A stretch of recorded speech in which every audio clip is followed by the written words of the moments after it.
Wifi, habari za asubuhi. Salama tu wifi.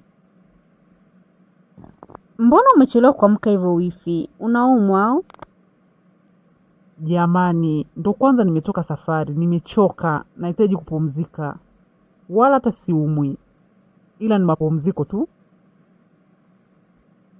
Sawa wifi, tayari nimeshakuandalia kiamsha kinywa. Unaweza ukakaribia mezani. Sawa. Jamani, sijui hata kanajikuta nani. Kwa hiyo alikuwa anataka niamke mapema niende wapi? Kanajisahau sana. Akajui kama hii ni nyumba ya kakaangu. Hivi, atakuwa anafikiri mimi nimekuja kufanya kazi hapa kama house girl au? Nitawakomesha nakwambia.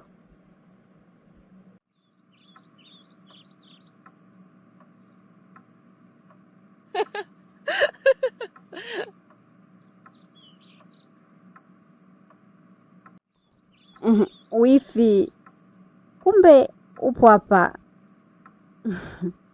Unaangalia TV. Nilikuwa na kutafuta kweli. Nilikuwa nataka nikuelekeze baadhi ya kazi ambazo unaweza kanisaidia hapa ndani. Yaani kama uko nje uwanja ni mchafu kweli. Mimi niko busy nafua. Ungenisaidia basi.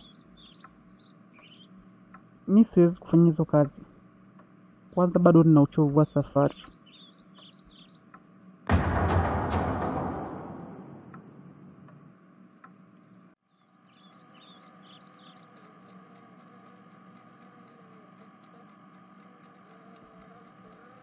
He? Hicho chakula ni cha kaka yako. Chakula chako kiko huku. Waga yeye ana diet, kwa hiyo waga anakula hicho chakula.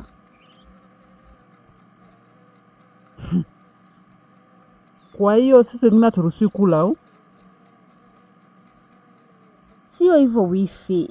Unajua kakako halagi nyama nyekundu kabisa yani. Kwa hiyo kuku ilikuwa ni kwa ajili yake.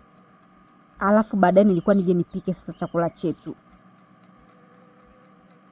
Mimi mwenyewe silagi nyama nyekundu mbona? Kwani haujaambiwa au?